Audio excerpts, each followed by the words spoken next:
Welcome to War Bios, the podcast where we delve into the lives of history's most fascinating military figures.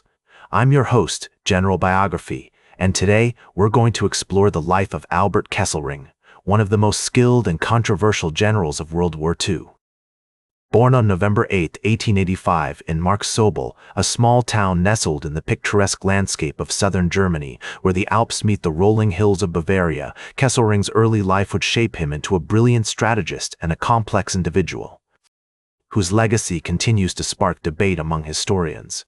The Franco-Prussian War had recently ended, and the German Empire was rising to prominence under the leadership of Otto von Bismarck. It was against this backdrop that Kesselring's family lived. His father, Karl Kesselring, being a retired army officer who had served in the Bavarian army. Karl's experiences during the Franco-Prussian War would later influence Albert's interest in military affairs.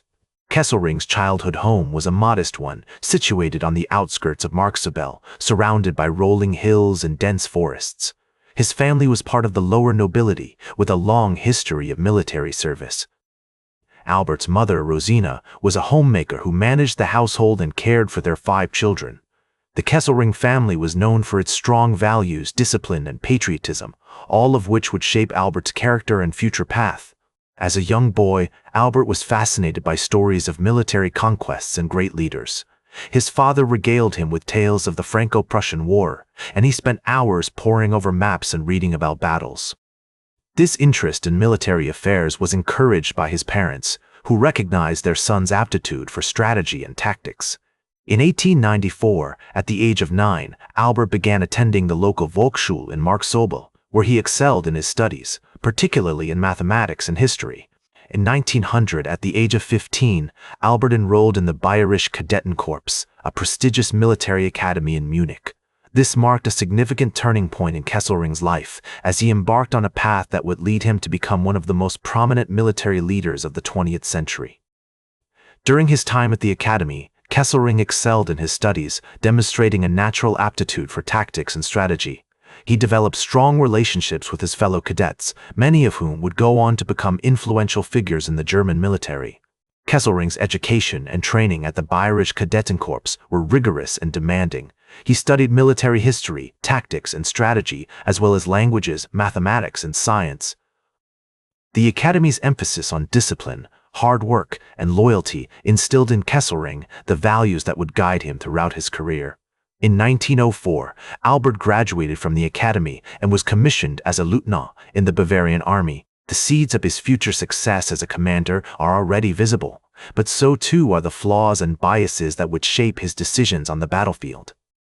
With his education and training well underway, Albert Kesselring is poised to take the next step in his journey, one that will lead him to the forefront of European military history. As a young officer in the Bavarian army, Kesselring saw action on the Western Front during World War I. He served with distinction, earning several decorations for bravery, including the Iron Cross First Class. After the war, Kesselring remained in the military, joining the Reichswehr, the German armed forces, and quickly rose through the ranks. In 1931, he was appointed as the Chief of Staff of the Luftschutzamt, the air defense department of the Reichswehr, where he played a key role in the development of the Luftwaffe. Kesselring's experience in the Luftschutzamt proved invaluable when he was tasked with building the Luftwaffe from scratch. He worked closely with Hermann Göring, the Reich Marshal and Commander-in-Chief of the Luftwaffe, to establish the Air Force as a major branch of the German military. Kesselring's expertise in tactics and strategy helped shape the Luftwaffe into a formidable fighting force, capable of conducting large-scale bombing campaigns and providing close air support to ground troops.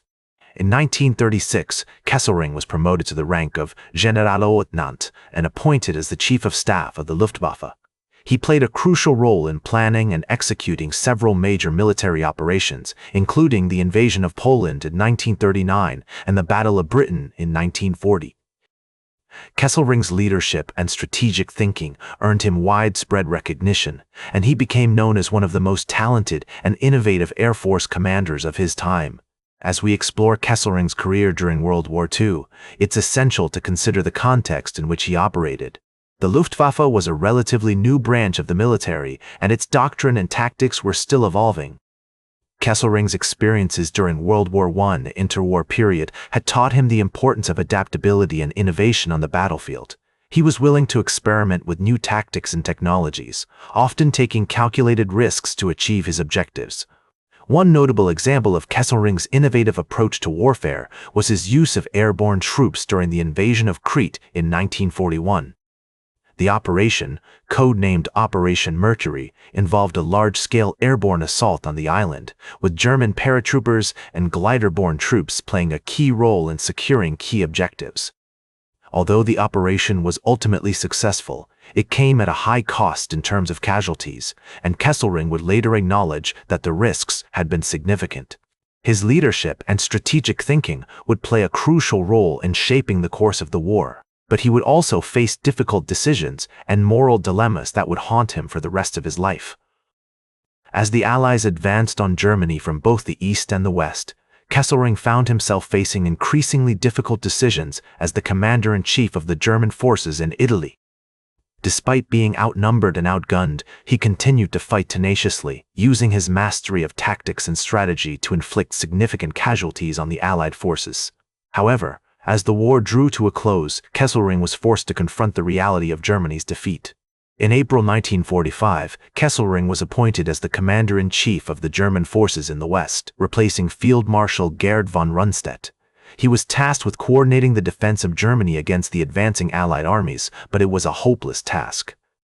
As the Allies closed in on Berlin, Kesselring was forced to retreat to the south, where he eventually surrendered to American forces on May 7, 1945. After the war, Kesselring was put on trial for war crimes at the Nuremberg Tribunal.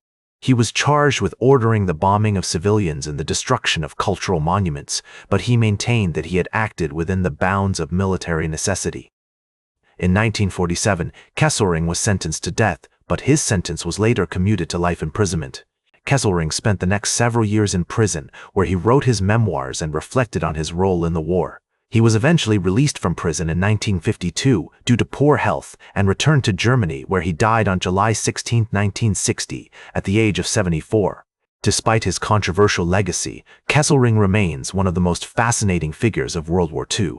His military career was marked by both brilliance and brutality, and his post-war trial raised important questions about the nature of war crimes and the responsibility of military leaders. In many ways, Kesselring's story serves as a microcosm for the broader themes of World War II. His experiences reflect the complexity and nuance of the conflict, which was marked by both heroism and horror, sacrifice and brutality. It's about exploring the motivations and actions of individuals and considering the broader context in which they lived. By examining the life of Albert Kesselring, we gain a deeper understanding of the complexities of World War II and the enduring legacy of one of its most fascinating figures.